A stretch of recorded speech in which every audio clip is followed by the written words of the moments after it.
mengenai seputar kesehatan dalam acara kesayangan kita, Caritas Talk Show. Dengan tetap melaksanakan protokol kesehatan, hari ini di studio saya kedatangan tamu yang luar biasa. Hadir bersama kita ada Dr. Alexander Edo Tonda, spesialis jantung dan pembuluh darah. Kami persilakan dokter untuk memasuki. Silakan dokter. Halo dokter, selamat siang. Apa kabar dokter? Iya. Silakan dokter dipasang dulu mic-nya. Dan kali ini juga telah bergabung bersama kita ada Direktur Caritas Hospital Palembang yang kali ini diwakili oleh Direktur Medis Caritas Hospital Palembang. Bersama kita telah hadir Dr. Elina Waiman, spesialis anak. Apakah Dr. Elina hadir bersama kita secara virtual? Ya, selamat siang Dr. Selvi. Selamat siang Bapak Ibu sekalian. Bisa di Zoom?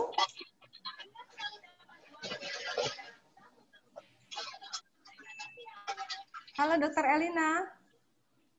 Halo Dr. Selvi. Selamat siang Bapak Ibu sekalian. Ya, selamat siang Dr. Elina. Terima kasih telah hadir bersama kita. Dan baiklah Sobat Caritas, sebelum acara kita mulai, terlebih dahulu kita dengarkan kata sambutan yang akan disampaikan oleh Direktur Caritas Hospital Palembang yang kali ini diwakili oleh Dr. Elina Waiman, spesialis anak, selaku Direktur Medis Caritas Hospital. Kami persilakan, dokter. Baik, selamat siang Bapak Ibu sekalian. Salam sejahtera untuk kita semua. Saya doakan kita semua dalam keadaan sehat dimanapun kita berada. Pertama-tama, saya ucapkan terima kasih atas kehadirannya, atas keikutsertaannya di dalam Health Talk bersama Caritas Hospital Palembang. Meskipun di era pandemi COVID-19 ini, kita tetap bisa bersama-sama dengan rumah sakit untuk mendengarkan acara Health Talk ini. Bapak Ibu sekalian, acara Health Talk ini sebenarnya merupakan Health Talk ke-8 yang telah dilakukan oleh rumah sakit, dan kedepannya rumah sakit akan terus mendukung upaya-upaya untuk meningkatkan pendidikan masyarakat tentang kesehatan. Nah, adapun tema Health Talk hari ini adalah tentang jantung sehat lawan COVID-19. Yang kita ketahui bahwa acara ini kita peringati dalam rangka World Heart Day yang diperingati pada tanggal 29 September. Bapak Ibu sekalian, mungkin perlu saya infokan sedikit bahwa di dalam era pandemi COVID-19 ini, Rumah Sakit Caritas Hospital melakukan proses screening sejak dari pintu depan rumah sakit dalam rangka gerakan Go Safe and Clean Hospital. Sehingga Bapak Ibu sekalian tidak perlu khawatir untuk bertemu dengan pasien COVID karena kami sudah melakukan screening dari awal pintu masuk. Sehingga silakan datang ke rumah sakit apabila Bapak Ibu memang membutuhkan pertolongan tanpa takut bertemu dengan pasien-pasien COVID-19. Nah, untuk mempersingkat waktu dengan mengucapkan puji syukur kepada Tuhan, saya buka acara ini dan secara resmi saya ucapkan selamat mengikuti Health Talk bersama Caritas Hospital Palembang. Ingat sehat, ingat Caritas.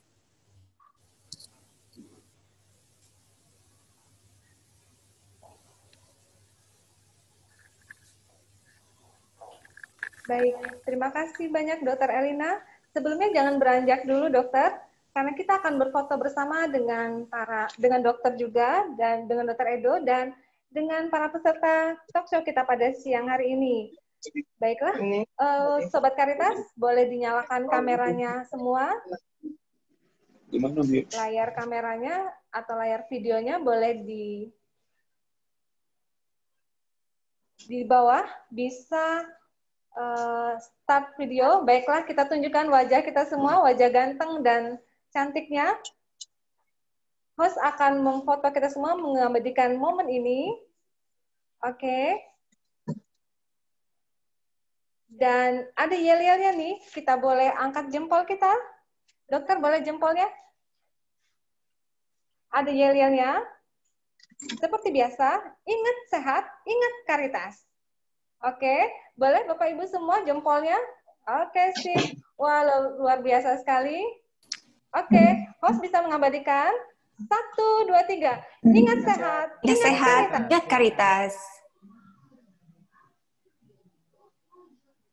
Oke, sip, mantap. Terima kasih Bapak Ibu.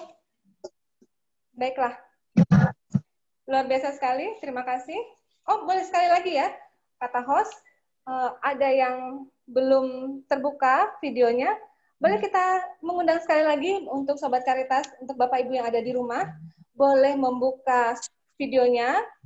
Dan kita angkat jempol kita.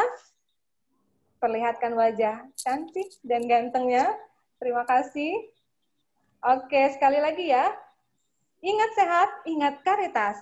1, 2, 3. Ingat sehat, Ingat sehat, ingat Karitas. ingat Karitas. Oke, mantap. Terima kasih. Iya. Sobat Karitas semua, dari fakta bahwa COVID-19 itu dianggap sebagai penyakit paru-paru ya, dokter ya. Banyak pasien COVID yang dilaporkan mengalami masalah pada jantung. Tentunya orang dengan riwayat penyakit jantung akan lebih mungkin mengalami gejala COVID-19 yang lebih buruk. Apakah benar demikian? Kita langsung saja kupas tuntas bersama narasumber kita pada siang hari ini. Halo Dokter Edo, apa kabar? Iya, gimana dokter, sehat? Iya. Apa kesibukannya nih dokter? Ya, selama pandemi ini? Selama pandemi. Di awal pandemi kita semua rata-rata stay at home ya. Namun menjelang masuk ke pertengahan dan kita belum tahu kapan ini selesai, kita semua mulai kembali masuk ke new normal, kita kembali ke aktivitas sehari-hari. Ya, kita sudah mulai kesibukan seperti biasa. Saya yakin juga pemirsa juga demikian. Nah, iya. Tapi walaupun begitu kita doakan semua. Oke, amin. Boleh ditayangkan kurikulum kita dari Dr. Alexander Edo Tondas, spesialis jantung paru.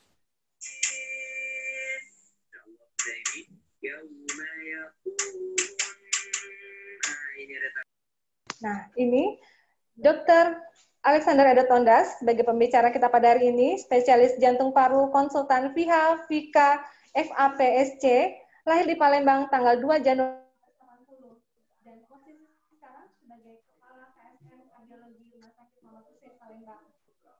Lulus dokter umum di FKU Unsri ya dok, tahun 1997 sampai 2003, lalu menjadi dokter spesialis jantung di FKUI tahun 2008 sampai 2012. Dan begitu banyak sekali bisa dibaca di layar yang sudah dokter ikuti ya.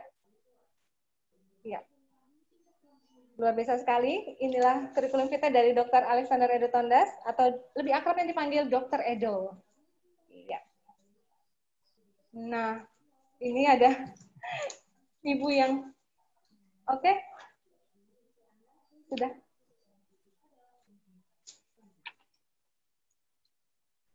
Nah, dokter. Dokter kan praktek di Caritas Hospital nih, dokter ya? Ya. Kalau misalnya ada pasien nih mau konsultasi sama dokter, itu di hari apa dan jam kapan aja, dokter? Oke, Dokter Selvi. Jadi tadi saya koreksi sedikit dulu. Ya. Di SPJP itu sebenarnya bukan spesialis jantung paru. Jantung dan pembuluh darah ya, maaf dokter, saya salah. Bukan. Oh, salah juga. Itu kalau siang. Oh, kalau Kalau malam itu singkatan dari suami, jujur, perhatian, penyayang. wah. Iya. Jadi memang saya dokter spesialis jantung dan pembuluh darah, paru beda ya. Iya dokter. Baiklah, jadi kalau saya prakteknya memang sekarang kita menyesuaikan jam praktek. Mungkin kalau dulu mungkin bisa ketemu saya sampai jam 8 malam, tapi mungkin saat ini kita sudah lebih cepat mulainya prakteknya, jadi hari Senin, Selasa, dan Kamis. Ya, itu untuk jadwal tatap muka saya di Rumah Sakit Caritas, itu pukul 4 sore sampai jam 6 sore. Itu jadwalnya sekarang. Iya. Itu Sobat Caritas, kalau yang ingin berkonsultasi dengan Dr. Edo, bisa di hari Senin, Selasa, dan Kamis. Iya. Baiklah, dokter, sebelum kita memulai acara kita nih, ada door prize dulu, dokter. Kali ini, acara kita pada siang hari ini disponsori oleh PT Ebert Indonesia dan juga dari Bank Mandiri. Kita akan mengundi satu door prize dulu. Sebelum masuk ke acara, kita akan mengundi door prize. Jadi, kali ini banyak door prize ya, Bapak Ibu. Jadi, jangan kemana-mana sampai akhir acara. Kami persilakan host untuk mengundi satu orang dulu di awal.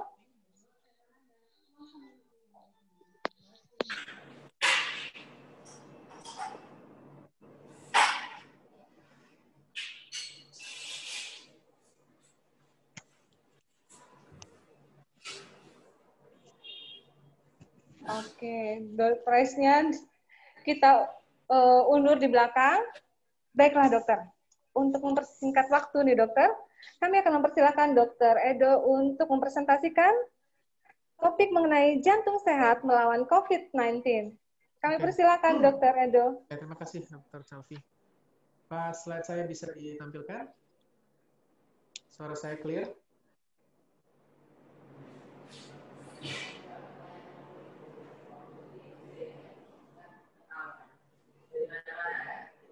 Kurang jelas ya, Dok? Kurang jelas.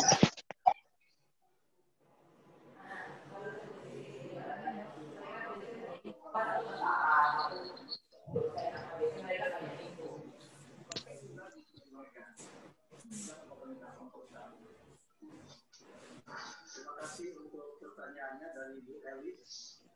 Sebelum saya jawab, tadi yang pertanyaan orang saya tadi itu terdengar ya waktu saya jawab. Oke, selamat siang semuanya. Sekali lagi, salam sehat. Nah, sekarang baru jelas. Pada siang hari ini, saya akan sedikit memberikan presentasi singkat yang berjudul Jantung Sehat Melawan COVID-19. Karena memang Total di sini sekalian yang hari itu Jantung Sedunia atau World Heart Day yang kita peringati tanggal 29 September kemarin, itu topiknya tahun ini adalah Use Heart to Fight Cardiovascular Disease and COVID-19. Nah, jadi pembicaraan kita siang hari ini mungkin akan membahas beberapa hal. Yang pertama itu mungkin saya akan mulai dengan apa itu sistem jantung dan pembuluh darah atau sistem kardiovaskuler. Kemudian bagaimana mekanisme COVID-19 dan bagaimana pengaruhnya ke sistem kardiovaskuler. Dan kemudian kita mungkin ingin tahu sedikit profil kardiovaskuler Anda, pemirsa itu seperti apa, seberapa jauh Anda memiliki risiko, dan apa yang harus dilakukan untuk mengantisipasi profil risiko ini. Dan saya akan di akhir presentasi nanti saya akan memberikan beberapa tips untuk pasien yang sudah memiliki masalah jantung di masa pandemi ini. Slide. Nah, jadi yang pertama itu kita akan bahas dulu apa itu sistem kardiovaskular. Jadi kita tahu bahwa jantung itu adalah organ yang penting ya, walaupun ukurannya kecil, dia hanya berukuran seperti kepalan tangan, namun jantung ini terhubung dengan semua pembuluh darah dalam tubuh kita. Ya. Dan jantung dan pembuluh darah ini bekerja bersama sebagai satu sistem yang kita sebut dengan sistem peredaran darah atau sistem sirkulasi. Nah, jantung itu kalau kita ibaratkan, jantung itu bisa kita ibaratkan sebagai sebuah pompa, dan pembuluh darah itu adalah pipa-pipanya. Ya. Nah, jadi pompa ini akan memompakan darah ke seluruh tubuh melalui pipa-pipa pembuluh darah tadi, sehingga kita jantung memastikan distribusi atau penyebaran oksigen dan zat gizi atau nutrisi ke seluruh tubuh melalui aliran darah. Right?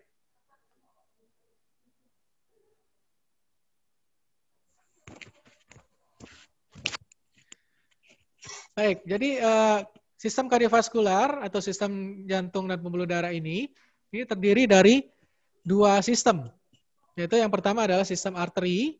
Ini adalah pembuluh nadi, yaitu dari dia pembuluh darah yang mengalirkan darah dari jantung ke seluruh tubuh. Jadi dari jantung akan memompakan darah ke seluruh tubuh melalui sistem arteri, dan kemudian setelah oksigen dan zat makanan diserap oleh sel-sel tubuh, maka darah akan kembali dari seluruh tubuh ke jantung melalui sistem pembuluh darah balik atau sistem vena. Jadi sistem arteri dan vena ini membentuk satu sistem pembuluh darah kita dan juga merupakan bagian dari sistem kardiovaskuler ini. Slide. Nah, jadi tentu saja sistem kardiovaskuler ini apabila kita tidak berhati-hati, maka ini dapat menjadi suatu penyakit ya. Jadi penyakit kardiovaskular adalah semua masalah yang bisa terjadi pada jantung dan pembuluh darah, jantung atau pembuluh darah. Dan kita mengetahui ada beberapa penyakit yang memang terkait dengan jantung ya. Misalnya yang paling sering dijumpai sehari-hari mungkin sudah dikenal namanya penyakit jantung koroner. Nah, penyakit jantung koroner ini adalah penyakit yang menyerang pembuluh darah jantung atau yang kita sebut dengan pembuluh darah koroner, di mana di situ sudah terjadi plak dan terjadi penyempitan, ya. Sehingga aliran darah ke jantung sendiri itu kurang dan biasanya manifestasinya berupa sakit dada atau angina, ya. Namun penyakit yang terkait jantung tidak hanya penyakit jantung koroner, pemirsa. Jadi juga ada penyakit-penyakit lainnya yang mungkin jarang didengar, misalnya ada penyakit jantung katup. Jadi katup-katup atau kelap jantung ini mengalami gangguan atau kerusakan. Nah, selain itu juga ada gangguan yang berhubungan dengan listrik jantung. Ya, misalnya itu yang kita sebut juga dengan aritmia, ya. Jadi irama jantungnya yang biasanya normal, harmonis, menjadi seperti dangdutan, nggak teratur. Nah, itu namanya gangguan irama jantung atau aritmia. Dan penyakit jantung juga bisa mengenai anak-anak, ya, anak-anak atau bayi. Nah, itu kita sebut biasanya penyakit jantung bawaan. Jadi dari lahir, bayi-bayi ini sudah mengalami penyakit jantung karena bersifat keturunan atau genetik. Biasanya, misalnya, sekat jantung yang tidak terbentuk sempurna, atau ada sumbatan sekat yang harusnya tidak ada, katupnya sempit, dan lain sebagainya. Nah, semua penyakit-penyakit jantung ini pada ujungnya, pada akhirnya, itu akhirnya akan menjadi bisa berpotensi menjadi gagal jantung, di mana jantung itu mengalami pembengkakan sehingga kemampuan pompanya yang harusnya baik menjadi menurun. Nah, biasanya gagal jantung ini sudah fase akhir atau manifestasi akhir daripada sakit jantung. Nah, biasanya pasiennya tidak bisa beraktivitas maksimal, sedikit aktivitas, sesak, atau misalnya ada bengkak kaki, dan seterusnya. Nah, penyakit kardiovaskular tidak hanya bisa mengenai jantungnya, tapi juga bisa mengenai pembuluh darahnya atau pipa-pipanya tadi. Nah, ini mungkin saya kasih contoh di sini ada namanya diseksi aorta, ya. Aorta itu adalah salah satu pembuluh besar yang langsung keluar dari jantung. Jadi kalau diseksi aorta itu artinya ada robekan di pembuluh darah besar tersebut atau pembuluh darah aorta, dan ini sangat berbahaya dan sangat mengancam nyawa, ya. Dan kemudian ada penyakit-penyakit di sistem pembuluh balik atau sistem vena, misalnya DVT, deep vein thrombosis atau trombosis vena dalam, ya, bisa juga emboli paru. Emboli paru itu ada sumbatan di jantung kanan, di pembuluh darah yang menuju ke paru-paru, sehingga pasien juga mengalami penurunan oksigen mendadak. Dan misalnya ada lagi penyakit pembuluh darah ini, misalnya yang sering kita kenal namanya varises, itu juga adalah suatu gangguan di sistem pembuluh balik atau vena-vena. Nah, biasanya keluhannya berupa adanya warna kebiruan atau pembuluh darah vena yang lebar, dan kadang-kadang bisa menimbulkan pegal dan seterusnya. Jadi di sini penyakit kardiovaskular itu banyak sekali, ya. Jadi bukan cuma penyakit jantung koroner saja. Slide.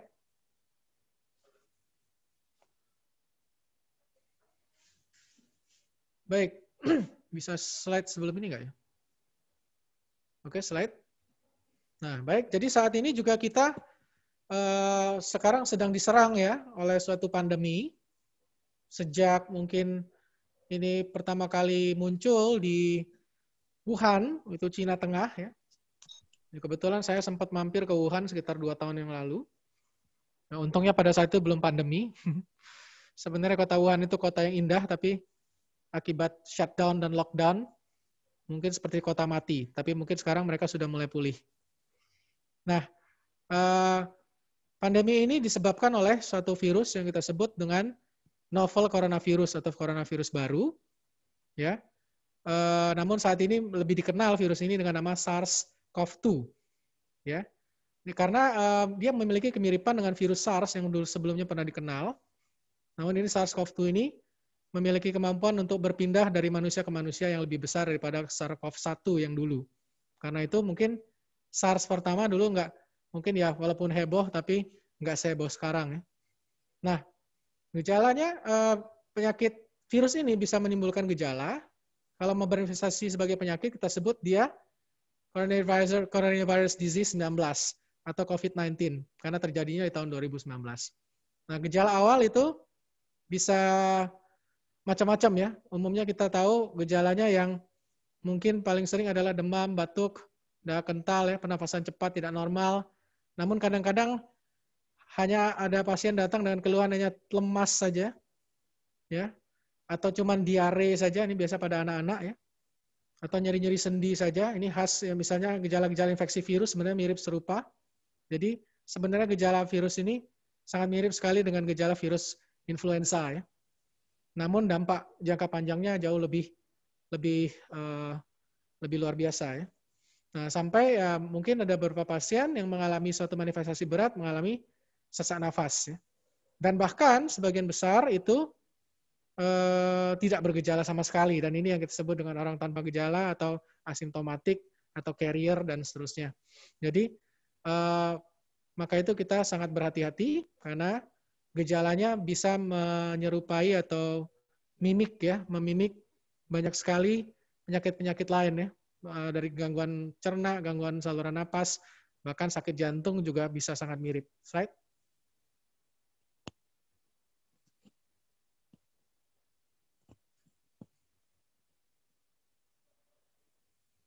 Oke, nah jadi bagaimana sebenarnya virus ini bisa menyerang tubuh kita ya? Nah, jadi kita lihat itu di gambar yang kiri atas, slide. Jadi pertama-tama virus ini akan masuk ke dalam sel tubuh kita ya. Biasanya kan memang penyebarannya itu lewat saluran nafas. Makanya sampai saat ini, maaf ya sebentar.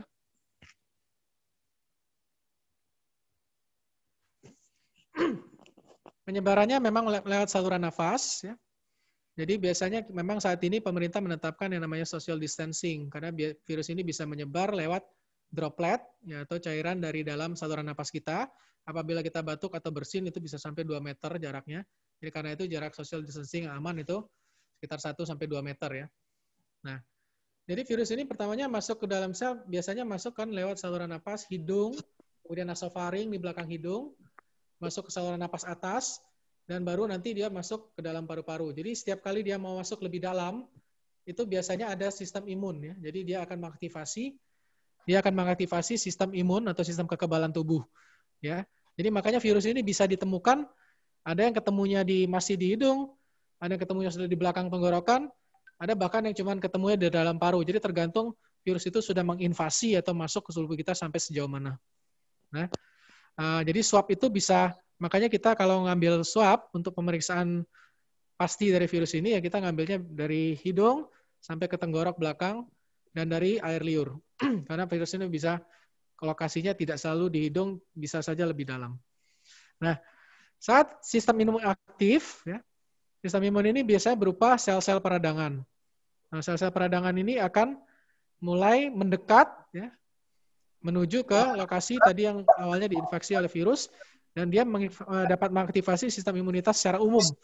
Nah, biasanya respon peradangan ini ditandai dengan peningkatan sistem peradangan yang kita sebut dengan sitokin atau interleukin. Ya. Nah, dalam kondisi ini, slide. Jadi sistem imun itu bisa baik, bisa tidak, karena masih setiap orang beda.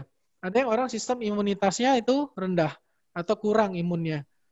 Nah, jadi orang yang sistem imunnya rendah, sel-sel peradangan tadi jumlahnya kurang sehingga tidak mampu membunuh virus ini dengan baik. Ya. Atau juga ada orang lain yang sistem imunitasnya berlebihan. Jadi sistem imunitasnya berlebihan sehingga mengantisipasi si virus secara berlebihan, justru akan terjadi respon imun yang berlebihan yang kita sebut dengan badai sitokin. Dan justru badai sitokin inilah yang akan membunuh kita karena menyerang sel-sel pernafasan, bahkan bisa menyebabkan sesak nafas berat dan pneumonia, serta peradangan sistemik. Slide. Namun apabila sistem imun kita normal dan cukup, maka ini akan berujung pada penyembuhan. Dan ini yang kita harapkan bahwa sebagian besar sebenarnya yang terinfeksi dari virus ini mengalami kesembuhan.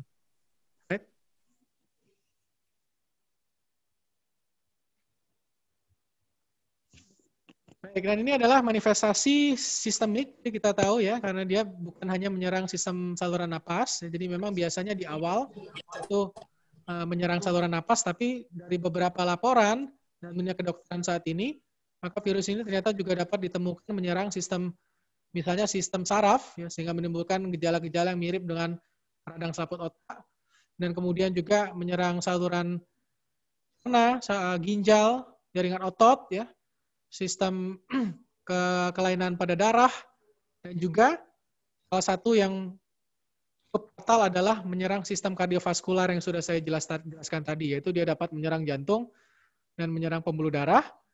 Dan biasanya manifestasi akhirnya berupa peradangan otot jantung atau yang kita sebut dengan miokarditis. Dan miokarditis ini apabila terjadi maka dia bersifat fatal. Right? Nah ini, jadi potensi kerusakan kardiovaskular pada COVID-19 atau COVID-19 itu dia dapat menimbulkan kerusakan otot jantung atau yang kita sebut dengan miokard. Ini kerusakan langsung ya, jadi virusnya sendiri bisa merusak jantungnya. Dan kemudian kedua dia bisa menginduksi atau merangsang suatu kejadian kardiovaskular akut yang berupa serangan jantung atau stroke ya, terutama pada orang-orang yang sudah memiliki kerawanan atau kerentanan sebelumnya. Dan terakhir, dia juga bisa memperberat penyakit kardiovaskular yang sudah ada sebelumnya. Ya, karena orang-orang yang memiliki penyakit penyerta seperti penyakit jantung, hipertensi, penyakit paru kronis, diabetes, itu semuanya memiliki imunitas yang terganggu, imunitas yang kurang, sehingga lebih mudah untuk terserang dari virus ini. Right? Slide. Baik, ini adalah gambar skematiknya. Jadi virus masuk lewat saluran pernafasan, tapi juga bisa menyerang organ-organ lainnya. Slide. Slide. Nah, jadi sekarang kita mencoba merefleksi diri ya. Apa profil kardiovaskular kita ya. Jadi kita ini bisa saja adalah orang-orang yang tanpa penyakit kardiovaskular sebelumnya. Kita bisa merupakan orang yang sudah memiliki penyakit kardiovaskular sebelumnya. Tapi kita bisa juga kita belum sakit kardiovaskular, tapi memiliki resiko. Right. Nah, jadi ada beberapa cara, ya cukup banyak cara yang bisa kita lakukan untuk menghitung resiko kardiovaskular kita. Ya. Jadi mungkin sebelum acara ini sudah ada Dr. Selvi, kita sudah melakukan semacam apa survei ya? Oke, survei screening nanti dapat apa tuh? Dan nanti ada 10 orang yang mendapatkan gratis pemeriksaan jantung. Oke, baik. Jadi ada beberapa skor ya atau kalkulator yang bisa kita gunakan. Ya, sebagian bisa di-download misalnya lewat internet atau lewat aplikasi di smartphone. Namun yang biasa saya pakai sebagai dokter jantung itu adalah pada slide ini. Oke, jadi pada slide ini kita bisa melihat ini namanya skor risk atau tabel risiko skor yang digunakan biasanya di Eropa. Jadi biasanya kita dapat memperhitungkan risiko kardiovaskular dari segi misalnya jenis kelamin ya, kemudian usia, apakah merokok atau tidak, bagaimana tekanan darahnya, dan bagaimana kolesterolnya. Jadi untuk sistem skor ini kita ada beberapa yang memang harus diperiksa oleh dokter, yaitu misalnya tekanan darah dan angka kolesterol. Oke, jadi misal slide kita ambil contoh nih misalnya. Jadi misalnya ada seorang laki-laki itu berusia 55 tahun dan kebetulan beliau ini perokok. Kemudian pada saat dilakukan tekanan darah rata-ratanya sekitar 160/80. Kemudian total kolesterolnya 200. Jadi kira-kira kalau kita petakan pasien ini kira-kira ada di mana? Ayo kita lihat, coba slide. Nah, jadi kita lihat di situ di tabel itu bahwa pasiennya laki-laki usia 55 tahun ya. Slide. Kita lihat yang sebelah kanan berarti, kiri itu wanita. Dan kemudian kalau kita lihat di bagian itu ada kita tarik garis, tekanan darah 160, kita tarik garis mendatar. Dan kemudian kolesterolnya tadi 200, kita tarik garis atasnya. Jadi beliau ini kurang lebih berada di resiko merah, ya, zona merah ini. Kalau Palembang zona apa? Oh. Zona orange. Zona semangka, zona orange. Yang jelas nggak pernah merah. Ya, kalaupun dia seperti semangka, hijaunya di luar, dalamnya merah mungkin. Baik, jadi intinya secara kardiovaskular, laki-laki ini berusia 55 tahun, merokok, tensi sekian, kolesterol sekian, maka dia masuk zona merah. Zona merah itu artinya berisiko tinggi. Artinya kalau kita lihat angkanya, maka dalam 10 tahun ke depan, pasien ini memiliki 5-9% risiko untuk terjadinya kejadian kardiovaskular atau penyakit kardiovaskular di masa depan. Sehingga mungkin harus melakukan intervensi lebih lanjut, misalnya konsultasi ke dokter, memeriksakan lebih lanjut ya setelah di screening. Right? Oke, right? Baik, nah, jadi setelah kita mengetahui risiko kardiovaskular kita, kita bisa mengkategorikan ya, kita ini masuk yang mana. Kalau kita tidak memiliki penyakit kardiovaskular, kembali dulu, maka kita tetap harus menghindari jangan sampai kita kena COVID-19. Ya, tentunya dengan segala protokol kesehatan. Kalau kita punya penyakit kardiovaskular, ya, dan ingat bahwa pasien sudah dengan sakit jantung itu resiko mortalitas atau resiko kematiannya itu lebih besar ya. Jadi kita harus bekerja lebih keras untuk yang sudah punya penyakit kardiovaskular. Hindari jangan sampai terkena COVID-19, jaga pola hidup supaya tetap sehat, dan kalau punya obat rutin, lanjutkan obat rutinnya. Nah, untuk yang tanpa penyakit kardiovaskular tapi sudah berisiko, ya tentu kita mencegah jangan sampai kena COVID-19, jangan juga sampai kena penyakit kardiovaskular.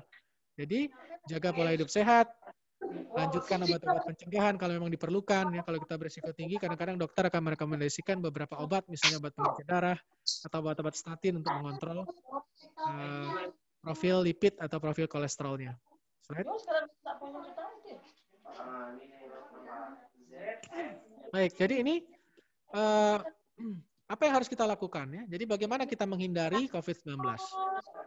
Pertama ya, perbanyak stay at home atau tinggal di rumah. Jadi misalnya ya kita tahu kita semua memiliki kebutuhan ekonomi, tapi begitu selesai kita melaksanakan kewajiban kita mencari nafkah dan sebagainya, ya kita tidak usahlah kita misalnya keluar rumah untuk hal-hal yang tidak terlalu penting.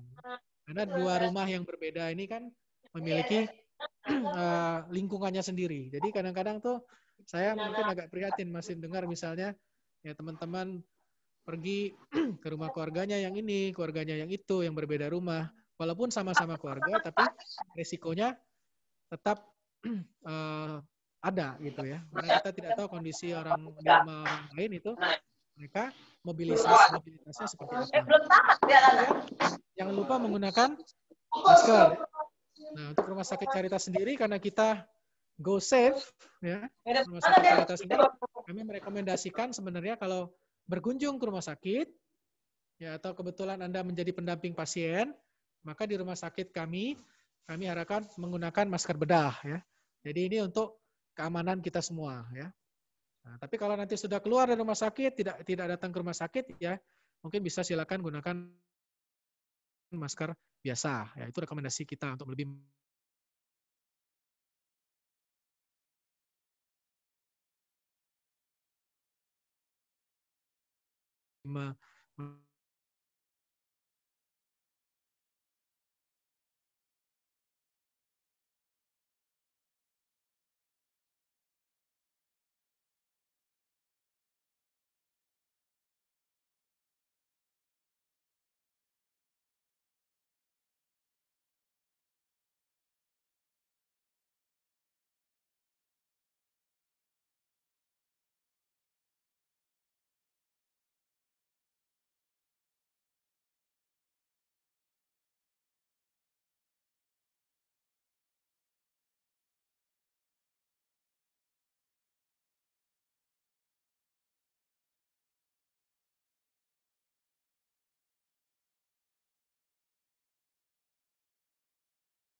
Ya, sudah. Dari sini, Pak, langsung subscribe. Nggak bisa. Bisa di pos. Sudah bisa. Siapa nomor posnya? Tes, jebol tes. Mana Upi tadi? Satu. Satu dari sini.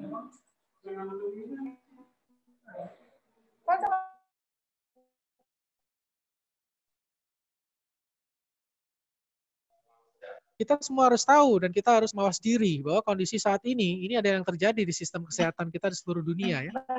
Jadi yang pertama, itu semua fasilitas kesehatan itu cenderung menunda prosedur-prosedur yang tidak darurat. Jadi tidak seperti dulu lagi. Kalau dulu semua pasien mau prosedur apapun kita terima, sekarang kita punya keterbatasan akses. Ya. Jadi karena situasi pandemi, masyarakat memang tidak kita sarankan ke rumah sakit untuk kasus yang tidak sangat darurat. Ya. Nah, kemudian ada akses terbatas untuk pasien COVID-19. Jadi perlu diingat bahwa semakin tinggi jumlah kasus, maka pasien-pasien ini akan dirujuk ke rumah sakit khusus dan jumlahnya kita tahu ini sangat terbatas, terutama berhubungan apabila dengan ruangan-ruangan yang perlu intensive care. Dan kemudian beberapa operasi atau intervensi yang dulunya kita bisa lakukan santai, setiap hari kita bisa cepat, sehari kita bisa kerjakan 3-5 operasi, mungkin nggak bisa sebanyak dulu lagi karena setiap pasien harus menjalani protokol khusus. Dan tentunya ini yang paling menyedihkan adalah kadang-kadang kita terpaksa harus menerima bahwa beberapa tindakan emergensi pun tertunda. Walaupun kita di Rumah Sakit Caritas selalu ingin memperbaiki hal ini ya, bahwa kita tidak menunda lagi tata laksana emergensi dan kita melaksanakan tata laksana, namun pasien tetap semua harusnya di screening COVID-19 sebelum tindakan bedah atau prosedur invasif apapun. Slide. Nah, jadi faktor-faktor ini ya akan berujung tadi tertundanya penanganan gawat darurat, tenaga medis kelelahan, rumah sakit overload, dan resiko infeksi di rumah sakit maupun tempat-tempat lain. Sehingga ini akses kesehatannya terbatas dan ini semua harus kita pahami. Slide. Nah, jadi ini mungkin di akhir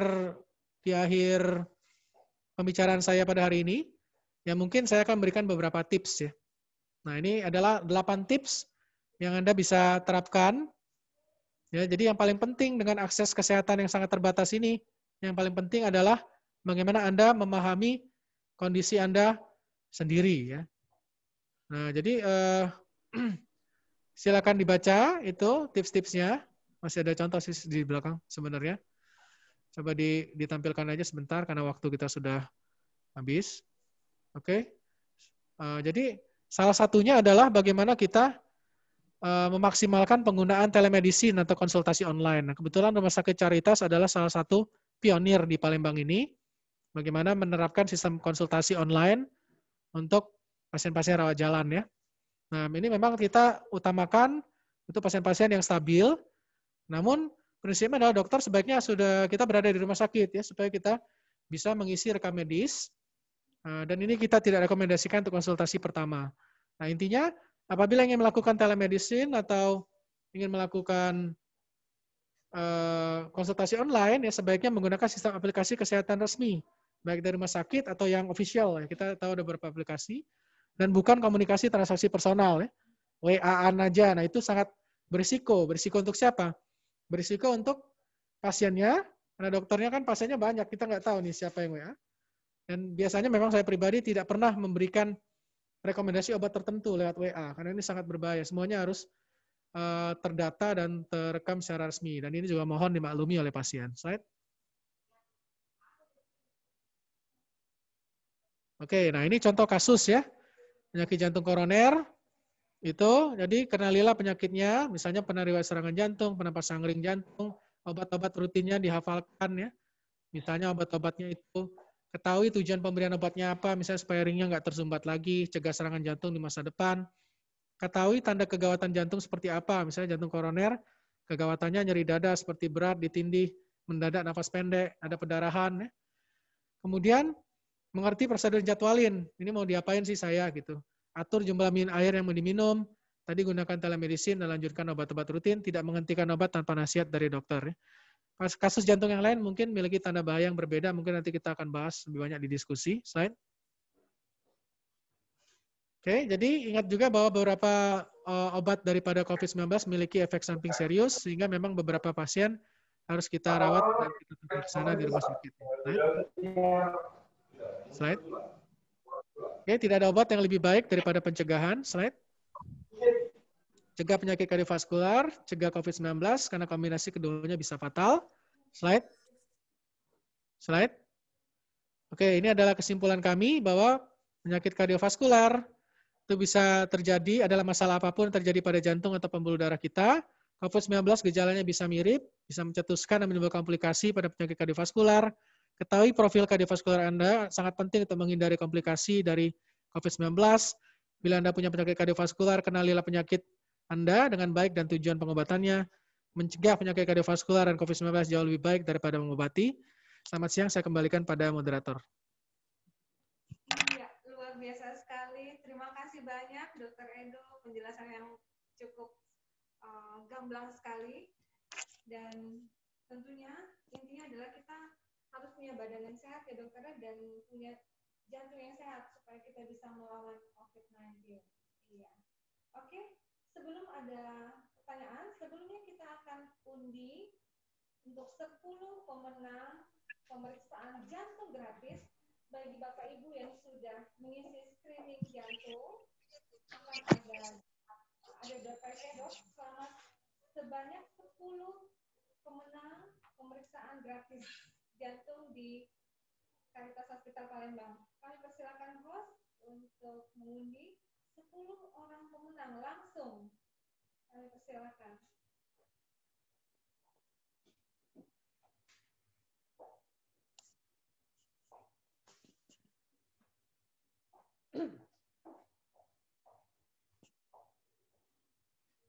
Oke. Apakah suara saya terdengar dengan jelas? Iya, ada 10 orang yang sudah terscreening dan akan mendapatkan pemeriksaan jantung gratis di Caritas Hospital. Nama-namanya sebagai berikut. Saya akan bacakan.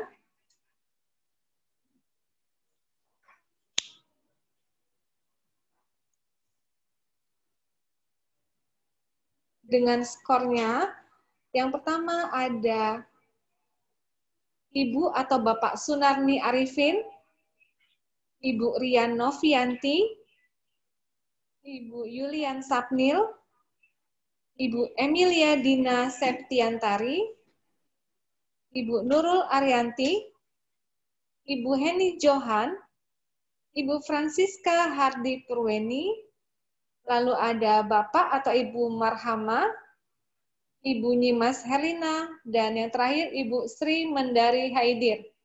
Nanti 10 orang ini akan kami umumkan di media sosial, di Instagram official Caritas Hospital Palembang, dan para pemenang ini boleh menghubungi admin di WhatsApp group atau di media sosial Instagram atau Facebook. Iya. Baiklah, Sobat Caritas yang ingin bertanya, kami mempersilahkan. Dokter, ini sudah ada 2 orang penanya di kolom chat kita. Untuk Dokter Edo, dari Ibu Sunarni Arifin. Mau bertanya, Dok. Dokter, apa maksud penyakit jantung bawaan? Dan apa ciri-cirinya? Apakah setiap anaknya akan kena? Terima kasih. Lalu kita langsung sambung lagi, Dok ya. Pertanyaan kedua dari Ibu Siska.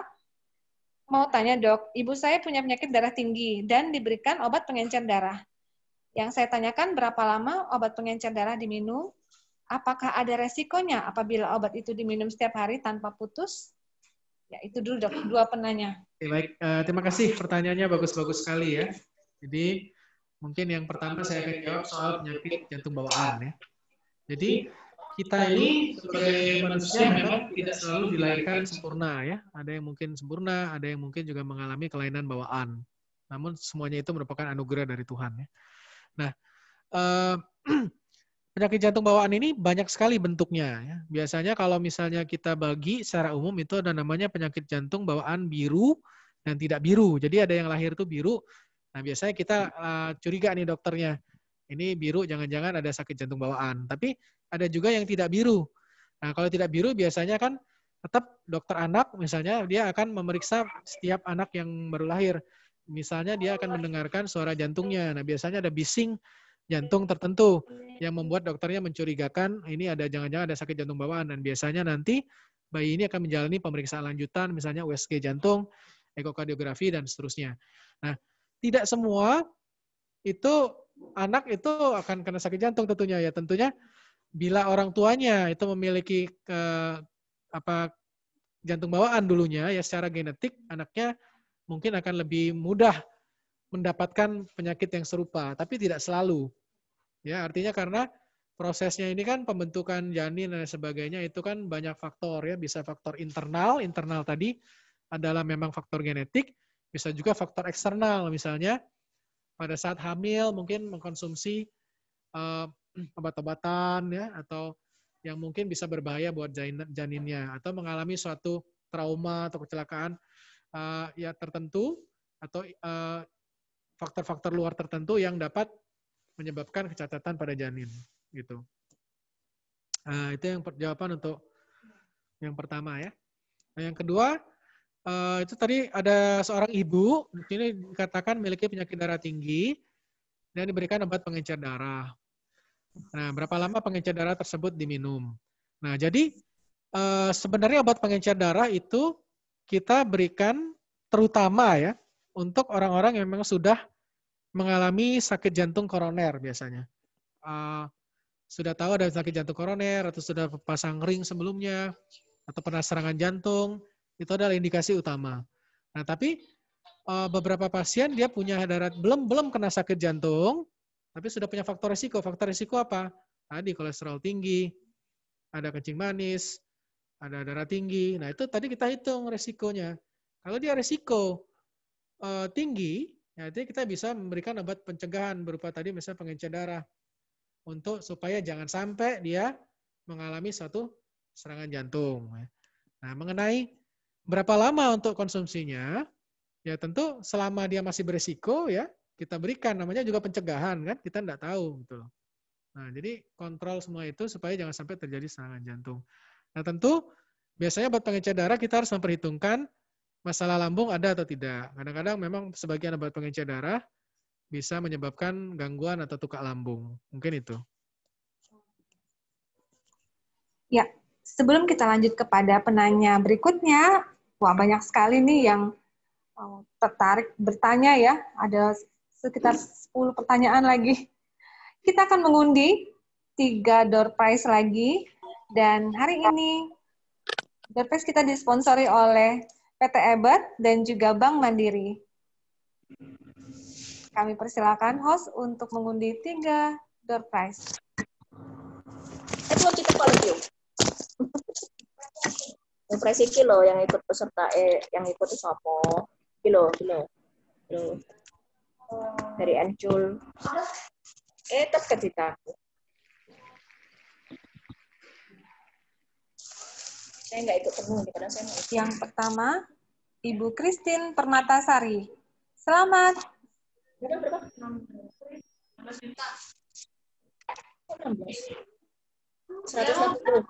Silakan panitia untuk mengabadikan pemenangnya.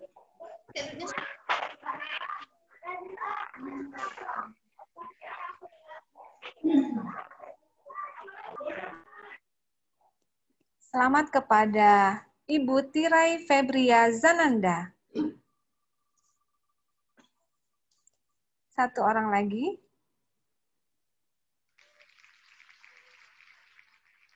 Wah, selamat untuk Ibu Eka Sandra Oktaviani. Selamat kepada para pemenang. Dan kepada para pemenang nanti bisa melihat nama-namanya di medsos, yaitu di Instagram official Caritas Hospital Palembang. Dan silakan menghubungi admin di Instagram atau admin di WhatsApp grup Health Talk Caritas Hospital Palembang. Baiklah, dokter kita lanjut lagi. Ada beberapa penanya lagi, dok.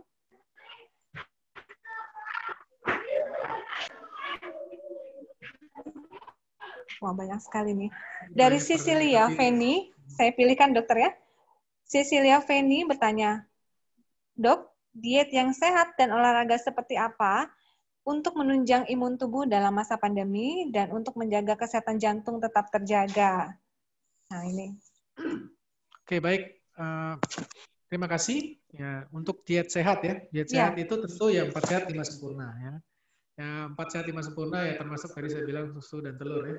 Makanya susu juga menjadi salah satu komponen pelengkap untuk kita melengkapi diet sehat tersebut. Nah, tentu kalau kita bicara keseimbangan diet, kita harus perhatikan misalnya juga lemak jenuh terutama ya. Kalau berhubungan sakit jantung itu, pertama kita harus mengatur jumlah lemak jenuh yang ada dalam diet kita. Jadi jangan terlalu tinggi lemak jenuh, memilih minyak-minyak yang rendah lemak jenuh. Dan untuk olahraga, untuk menunjang sistem imun tubuh dan untuk mencegah penyakit jantung, biasanya olahraga yang bersifat aerobik. Aerobik itu apa saja? Misalnya senam, atau jogging, atau jalan, atau sepeda, ya. Semua itu boleh, ya, untuk mencegah sakit jantung.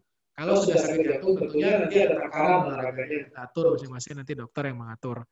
Nah, yang penting, habis olahraga, pulang ke rumah, jangan kongko-kongko, jangan kumpul-kumpul, goes itu bagus misalnya. Tapi, kalau kongko-kongko sudah goes, nyanyi bareng, makan-makan bareng, buka masker bersama-sama, nah itu tetap risikonya besar pada kondisi pandemi seperti ini.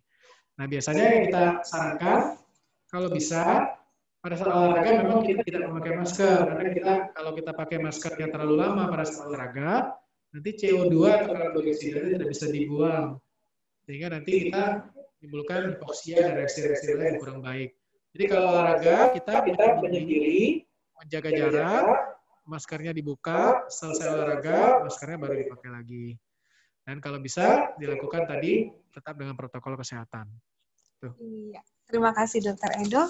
Lalu ada satu pertanyaan lagi Dokter, ada banyak ini tapi saya akan pilihkan. Dari Ibu Ida, mohon penjelasan pemeriksaan EECP dan manfaatnya. Nah ini, bahwa di Caritas Hospital sekarang ada layanan EECP. Nah bagaimana Dokter? Penjelasan pemeriksaan EECP dan manfaatnya. Baik, tadi mungkin Ibu dan ini... silakan mempromosikan ya, untuk Caritas Hospital mungkin ya Dok. Mungkin tadi Ibu sempat tonton yang video tadi ya, ya video promosi kita. Jadi EECP itu Enhanced External Counter Pulsation. Jadi EECP ini berupa terapi ya, terapi semacam kayak terapi pijat sebenarnya. Tapi pijatnya itu disesuaikan sama irama jantung. Jadi pijat yang teratur dan tersinkron dan harmonis gitu. Jadi bukan sembarang pijat. Jadi nanti kita dipasang handset, biasanya kita pasang handsetnya di paha ya sampai ke kaki, dengan tujuan kita memberikan pemompaan, ya secara kasar kita bilang ini melancarkan sirkulasi. Nah untuk siapa saja pasien untuk EECP ini, biasanya kita khususkan terapi EECP ini untuk pasien-pasien yang memang tidak bisa dilakukan misalnya pemasangan ring. Ya kan tidak semua orang misalnya memiliki penyakit jantung koroner, pembuluhnya sempit bisa dipasang ring. Ada yang misalnya pembuluhnya terlalu berkapur atau pembuluhnya kecil, nggak ada ukuran ring yang sesuai, kan nggak bisa dipasang ring. Sedangkan pasiennya masih mengalami gejala atau nyeri dada dan seterusnya. Atau pasien juga misalnya kita rencanakan bypass, nggak bisa di bypass. Misalnya tadi pembuluhnya kecil, mau taruh mana bypassnya kan? Jadi nggak bisa. Nah orang-orang seperti ini yang tidak bisa dilakukan revaskularisasi atau yang memang belum mengendaki tindakan-tindakan invasif sedemikian, maka salah satu alternatifnya adalah menggunakan ECP. Tujuan ECP juga merangsang pembuluh-pembuluh darah bantuan untuk neovaskularisasi. Jadi beberapa menyebut ECP itu sebagai natural bypass. Namun tentunya pembuluh-pembuluh kecil yang tadi hanya bersifat pembantu, memang tidak bisa sebaik kalau kita buka pembuluh yang sempit yang besar itu, tapi pembuluh-pembuluh kecil pembantu ini sebagian besar pasien mengalami perbaikan, dan bahkan juga ada beberapa efek samping yang menyenangkan. Ada efek ke depan yang menyenangkan. Artinya kita tahu bahwa beberapa pasien jantung misalnya mengalami disfungsi ereksi, gangguan seksualitas. Nah, sebagian pasien mengalami perbaikan dalam hal ini. Dan juga mengalami perbaikan fungsional, misalnya dulunya jalan sedikit saja menges, nah mungkin fungsionalnya dia bisa jalan lebih jauh. Ya. Dan kita Caritas ini sudah jalan EECP, kita adalah yang pertama dulu, kita adalah yang menginisiasi pertama di Palembang ini, mungkin sudah sekitar 3 atau 4 tahun ya. Kalau nggak salah itu di tahun 2018, tengah atau akhir waktu itu. Demikian. Oke. Terima kasih Dokter Edo. Banyak sekali ini pertanyaannya, Dokter. Tapi mungkin karena waktu yang terbatas, kita tidak bisa bacakan satu-satu. Tapi bagaimana Dok? Apakah Dokter nanti bisa menjawab pertanyaan ini mungkin di luar sesi talk show kita, Dok? Baik, jadi ini kalau saya lihat sih, ini ada beberapa pertanyaan yang kurang lebih sama lah, mirip. Ini dia bilang apakah napas pendek, sesak napas itu berhubungan dengan jantung? Ya tentu ada hubungannya. Kalau misalnya jantungnya sudah bengkak atau gagal jantung, bisa saja itu merupakan suatu gagal jantung atau bengkak jantung. COVID juga bisa sesak, ya bisa dong sesak kalau misalnya sudah COVID-nya berat. Jantung dan COVID bisa sangat mirip, karena itu tidak mudah, kita harus datang ke rumah sakit, diperiksa, supaya kita bisa membedakan. Dan pesan saya pada teman-teman semua masyarakat sekalian, nggak usah takut ke rumah sakit. Karena di rumah sakit itu sudah ada sistem penapisannya, screeningnya. Jadi kita udah bisa membedakan, ini jantung kah, ini COVID kah, karena nanti kita harus menentukan kan, ini mau rawatnya di ruang isolasi atau ruang biasa. Jadi semuanya itu sudah diatur dengan sistem yang baik. Yang justru perlu diwaspadai adalah apabila kita di tempat-tempat publik yang tidak memiliki protokol kesehatan, nah itu harus lebih takut. Kira-kira gitu. Iya. Terima kasih banyak Dokter Edo, sangat-sangat jelas sekali ya. Bapak Ibu, kalau misalnya ada yang ingin bertanya, mau bertanya langsung ya, kira-kira mungkin ini ada... Boleh nggak? Siapa namanya? Dari Los Angeles. Boleh. John Satu orang Masli penanya, dari dokter, ya? Los Angeles. Yang resen, kita boleh sambungkan langsung dengan para penanya kita. Satu orang. John Masli dari Los Angeles. Kami persilakan kepada dengan Eko. Oh. Akun Eko, boleh diaktifkan videonya. Apakah ingin bertanya langsung dengan Dokter Edo? Kami persilakan.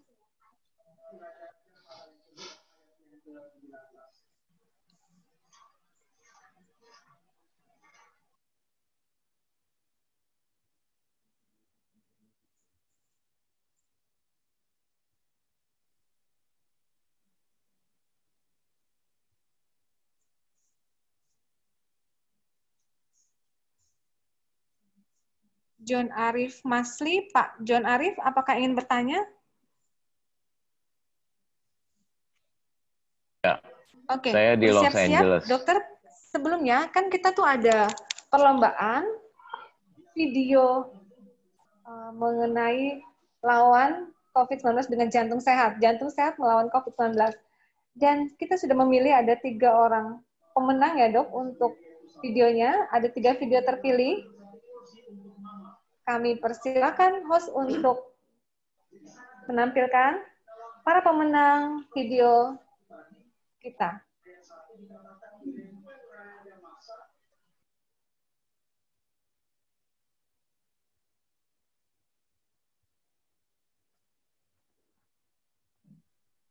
Oke, belum siap.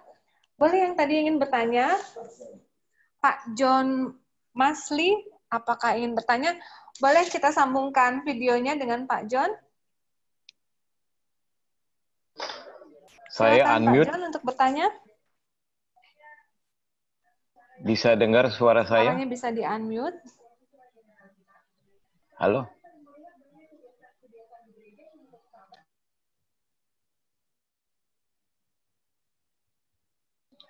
Halo?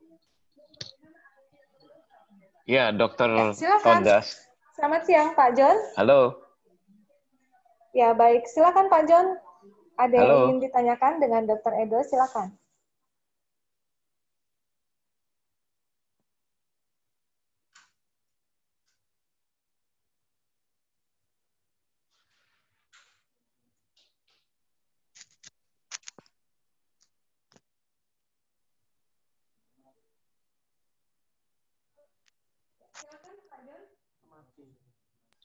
Halo? Halo? Silakan, Pak John. Halo? Ya, silakan Pak. Itu suaranya sudah Ya, terdengar. saya Silakan. bisa dengar suara saya nggak? Halo? Bisa dengar suara saya?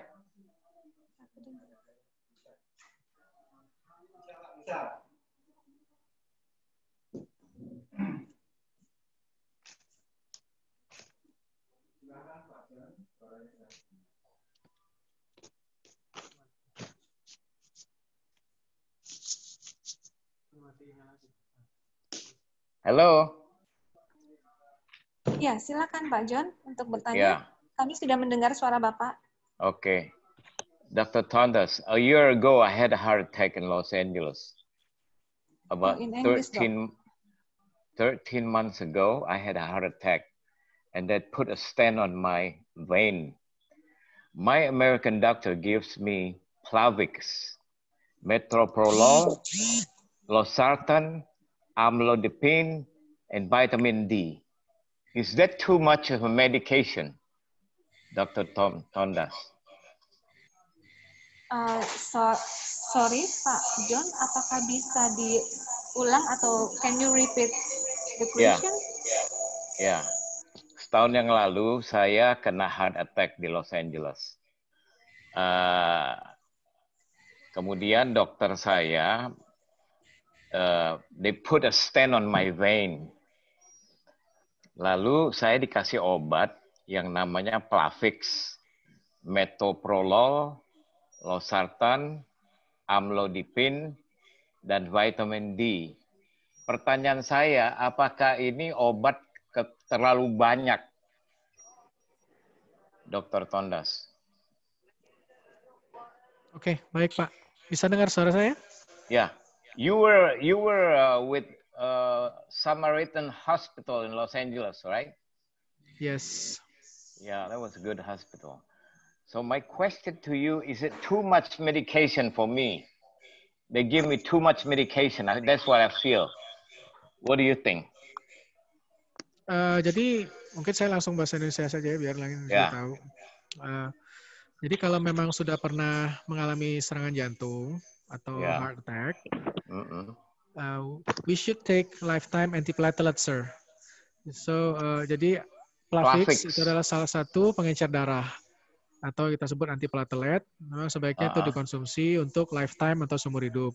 Oh my God. Nah, biasanya yang lain sebagai pelengkapannya adalah golongan statin ya. Golongan statin itu tuh banyak mereknya. Saya nggak usah sebutkan satu persatu. Losartan, dan kemudian tadi Bapak. Losartan. Losartan itu dan metoprolol itu lebih banyak digunakan untuk hipertensi atau darah tinggi. Jadi saya tidak tahu kondisi Bapak sekarang bagaimana kontrol tekanan darahnya Pak sudah tercapai atau tidak. Kalau misalnya tekanan darahnya sudah cukup terkontrol, ya mungkin kita bisa menyesuaikan kembali obat-obat darah tingginya. Tapi kalau untuk antiplatelet, sebaiknya diteruskan untuk lifetime, seumur hidup. 150/75. Ya oke, jadi saya pikir masih bisa dilanjutkan ya Pak. Karena tensinya belum terlalu tercapai, sebenarnya kita mengharapkan di bawah 140 sistoliknya. Itu mungkin yang bisa kita terima sekarang sesuai panduan internasional. Nah, untuk Plavix-nya sendiri, itu sebenarnya kalau generiknya kita sebut dengan clopidogrel, silakan diteruskan. Artinya untuk seumur hidup. Mungkin dari saya itu aja. Mungkin sekarang kalau ada saya 150/75. 150/75. Jadi tadi saya sudah sampaikan targetnya biasanya kita harapkan bisa di bawah 140 rata-ratanya. Nanti mungkin untuk yang lebih spesifik dan berhubungan dengan kesehatan, mungkin kita bisa lebih lanjut nanti di luar forum ini, Pak. Karena ini kita bicara secara umum tentang penyakit kardiovaskular dengan COVID-19.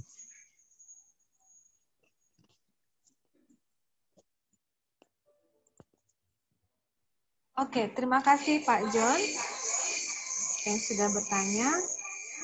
Oke, apakah kita masih bisa satu orang lagi? Pertanyaan saya belum dijawab Pak Dokter sudah tadi. Cukup untuk para penanya. Terima kasih banyak Bapak Ibu. Hari ini menarik sekali topiknya Dok, sehingga banyak banget yang bertanya ya Dok ya. Ya, sebenarnya saya tuh mau tanya balik sama pemirsa ini. Oh boleh Dokter, boleh Dok. Kita akan Bapak Ibu ada door prize, ada 3 pertanyaan Dok. 3 pertanyaan kita akan kasih kepada 3 orang penjawab kali ini Dokter. Hari ini door prize yang dipersembahkan oleh PT Ebert dan Bank Mandiri. Oke Dokter, silakan bertanya. Bapak Ibu siap-siap ya, kameranya semua diaktifkan. Dokter Edo akan, jadi sistemnya gimana Dok? Mereka akan raise hand yang bisa menjawab ya, lalu kita akan unmute. Oke. Silakan, Dokter Eda mau bertanya. Baik, saya mau tanya, apa nama virus penyebab dari COVID-19? Oke, silakan. Siapa yang raise hand? Ibu Yulian. Yang pertama raise hand. Silakan di unmute Ibu Yulian atau Pak Yulian. Silakan. Silakan bisa di unmute. Bapak atau Ibu Yulian.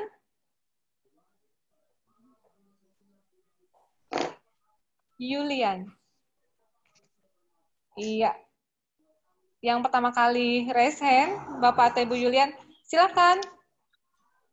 Coronavirus 2019 jawabannya. Apa Pak jawabannya? Coronavirus 2019. Suaranya belum jelas.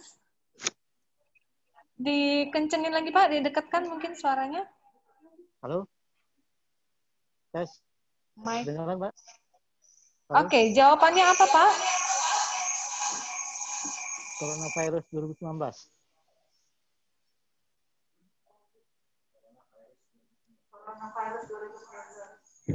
Gimana dokter? Apakah bisa diterima jawabannya?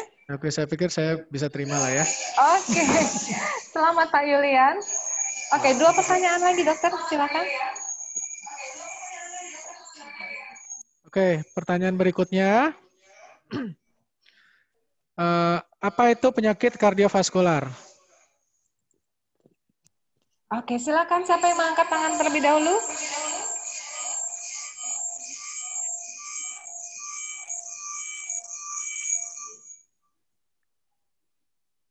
Ada Ibu Siska Purweni. Silakan Ibu Siska Purweni. Bisa di videonya diaktifkan.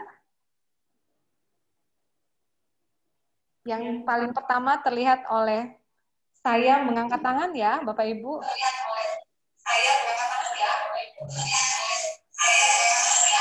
Silakan Ibu Siska untuk menjawab.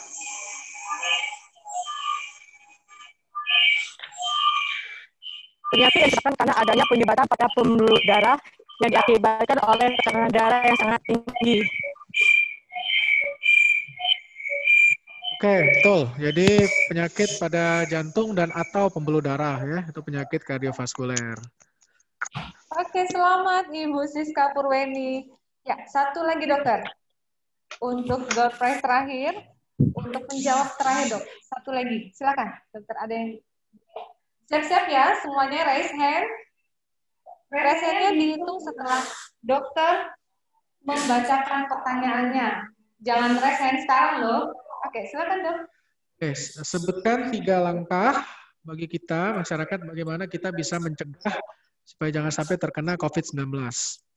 Oke, silakan. Silakan. Siapa yang pertama kali raise hand?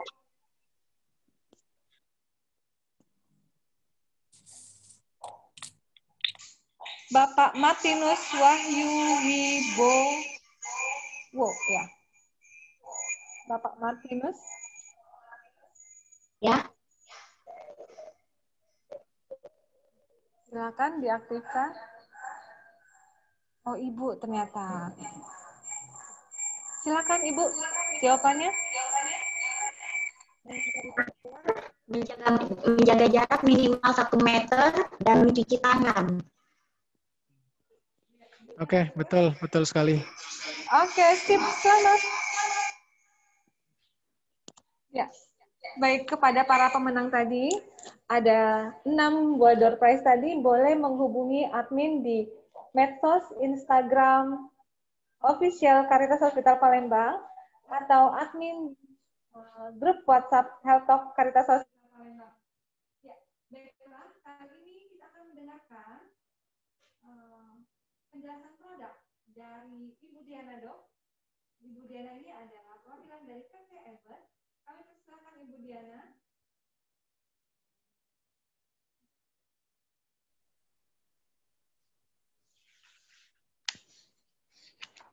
Waktu Ibu Diana hanya 5 menit. Terima kasih.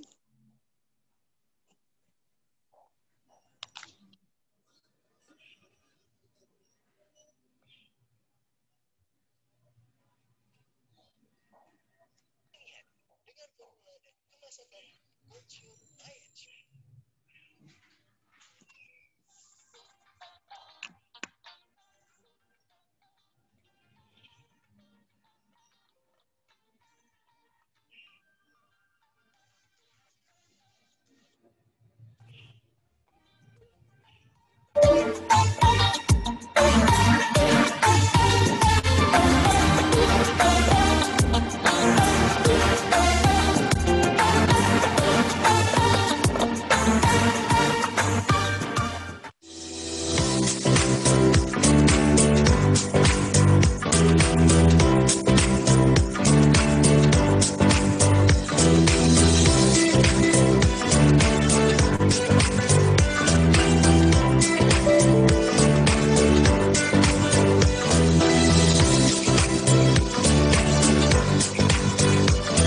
hadir dengan formula dan kemasan baru Culture by Ensure.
Halo, selamat siang semuanya.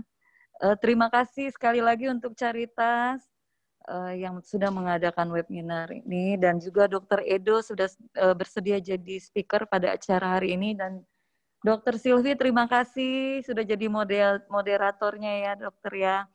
Oke, kali ini Diana datang lagi untuk membawakan produk kami. Kemarin kan kita di Pediasure ya, sekarang di inovasi terbaru daripada Ensure yaitu GoalSure.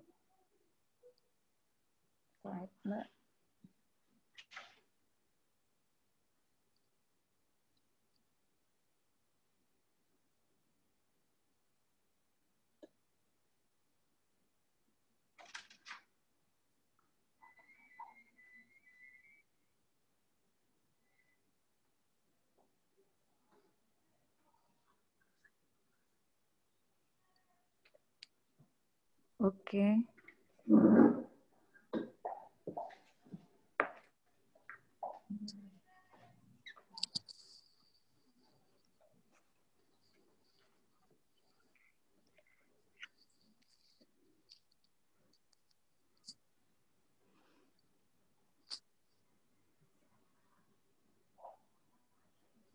Biasanya kan Ensure ya, ini ada produk baru namanya GoalSure.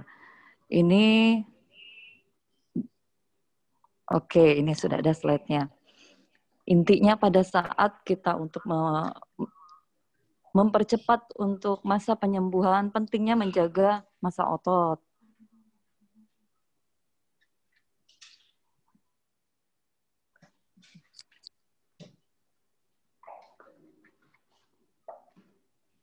Apa, Bu? Next.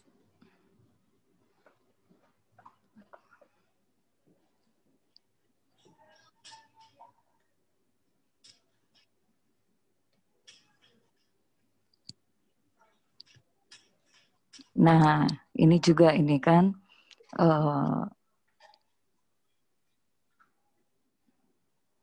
respon katabolik terhadap stres. Biasanya kan orang orang lagi masa pemulihan itu meningkatnya stressing yang menyebabkan kehilangan beberapa intake energi dari tubuh kita sendiri. Oke, next.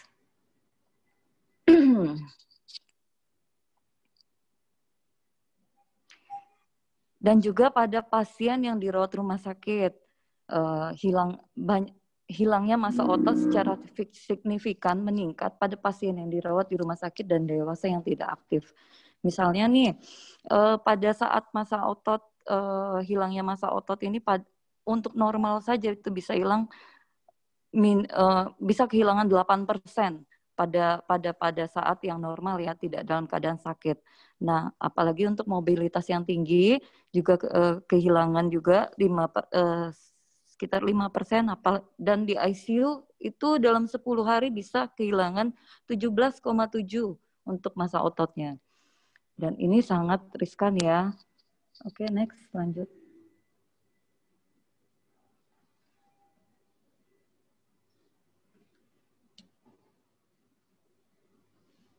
Nah, ini ada resiko malnutrisi pada pasien stroke. Ini kan kebetulan pada acara jantung ya.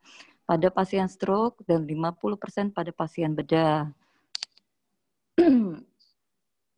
Resiko malnutrisinya 49%. Juga kehilangan massa otot ada 10%, peningkatan kelemahan otot, gangguan penyembuhan 20%, pneumonia dan sebagainya, ulkus 30%, peningkatan resiko morbilitas juga 40%. Nah, ini yang membedakan antara Ensure sama GoalSure. Di dalam GoalSure itu HMB, ada HMB. HMB ini adalah metabolik aktif asam amino esensial leusin yang membantu mereduksi degenerasi otot. Dan ini terdapat di dalam GoalSure kita. Nah, biasanya sih kalau kita mau cari HMB itu dari mana? Nah, ini dia, kita harus menyuplai alpukat 3.000, terus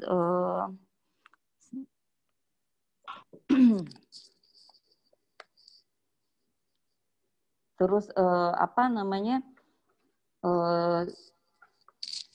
daging sapi semacam itu, terus lele 750. Nah, ini bisa kita simpelkan hanya di dalam kandungan di GoalSure. Ini sudah terdapat HMB di dalam GoalSure itu sendiri. Oke, next.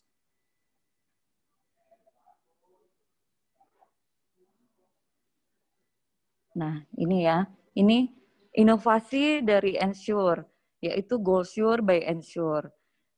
Di dalam Ensure itu ada 3 protein, whey, kasein, dan soya. Nah, tetap di dalam GoalSure juga terdapat 3 protein, tetapi ditambah dengan HMB itu. HMB itu juga membantu melindungi pemecahan otot selama sakit dan tidak aktif. Selain itu juga fungsinya sama, dia ada omega 3, omega 6 untuk menjaga kesehatan jantung, rendah laktosa, dan mengandung fos untuk menjaga kesehatan pencernaan juga. Terus tetap ada 14 vitamin dan mineral untuk menjaga imunitas juga. Dan ini padat energi, cocok sekali untuk para konsumen yang membutuhkan energi ataupun orang yang sedang sakit yang membutuhkan banyak asupan dari nutrisinya biar menjadi baik. Oke.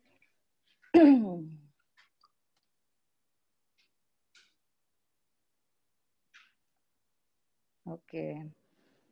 Nah, ini dia ya, HMB triple protein. Jadi ini kerjanya, ini HMB ini membantu untuk mempertahankan massa otot agar tidak menurun dengan cepat.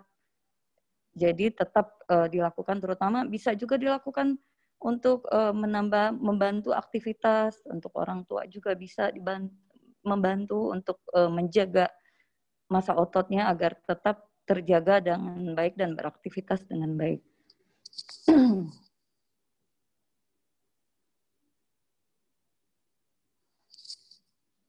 Nah, selain itu juga ada perbaikan berat badan. Ini salah satu dari studi dari GoSure ya.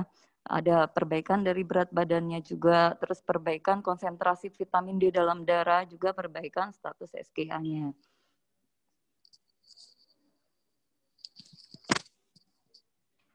Nah,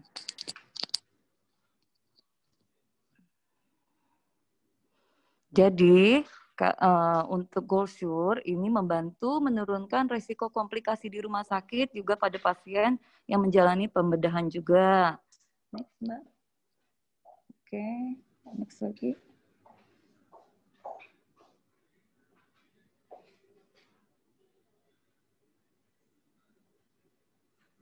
Oke, ini jelas ya. Untuk pada rekomendasi GoSure by Ensure untuk pasien pada saat pemulihan setelah sakit dan dilanjutkan dengan Ensure untuk memenuhi kebutuhan nutrisi sehari-hari. Oke, ini aja. Kalau GoSure bisa didapat di rumah sakit dan apotik, sedangkan Ensure GF bisa dapat di toko-toko terdekat Anda. Terima kasih atas semuanya. Selamat siang. Oke, terima kasih Bu Diana. Nah, cantik sekali ya. Hari ini sponsor kita ada GoSure dari Ebert.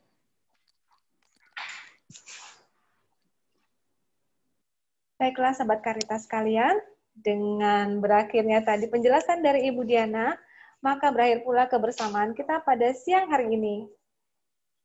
Sekali lagi Dr. Edo, terima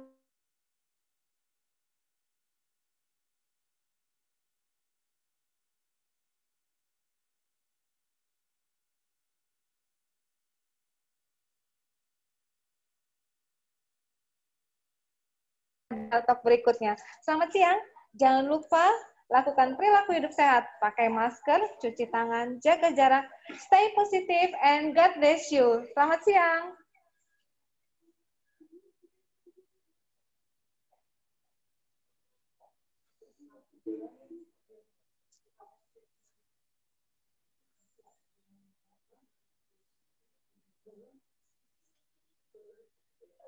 Masih ada door prize.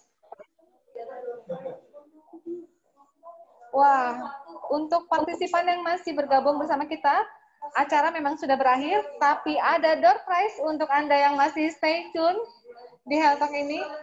Kita bagikan berapa lagi? Sponsor? Kita bagikan 5 lagi. Oke. Dr. Edo, terima kasih banyak. Iya, baiklah kita lanjutkan.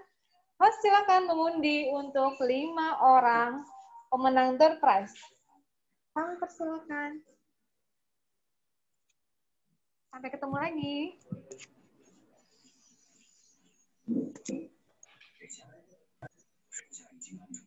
Jangan lupa, ingat sehat, ingat Karitas.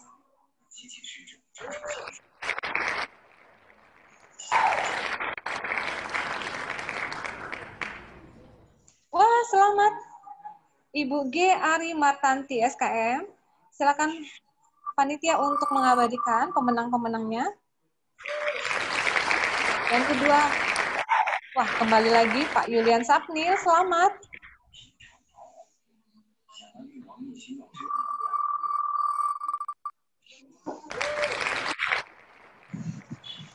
Ibu Evita Sari.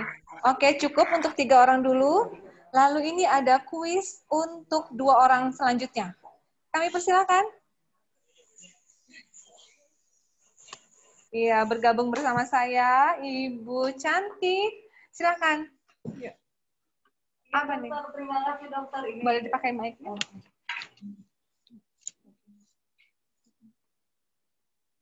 Terima kasih dokter. Ya. Ini dari GoSure ya, inovasi terbaru dari Ensure.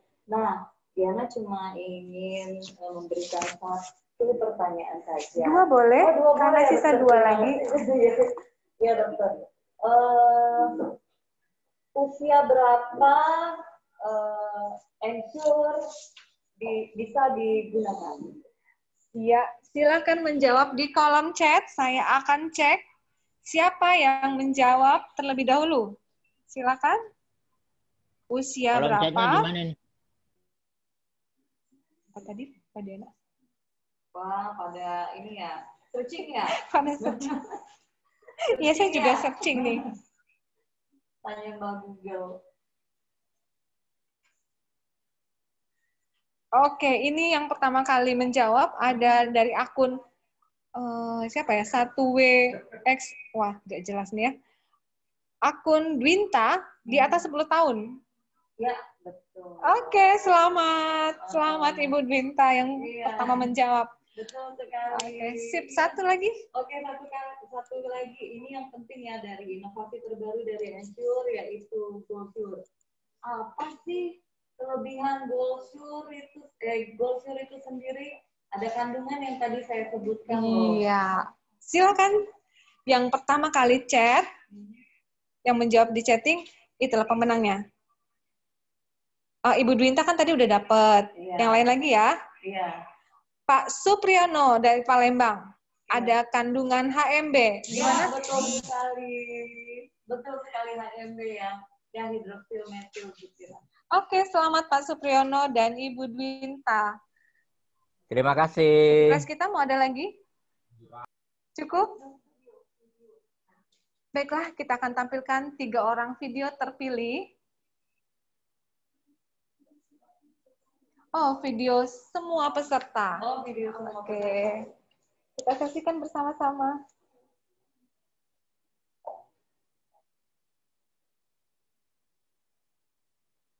Terima kasih sekali lagi untuk para Sobat Karitas yang sudah bergabung bersama kita. Nantikan kami tanggal 17 Oktober akan ada Health Talk lagi berupa cooking class. Kita akan masak-masak bersama di tanggal 17 Oktober 2020.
Jangan terlalu pacuwe, tahan tenaga kita goyang santai.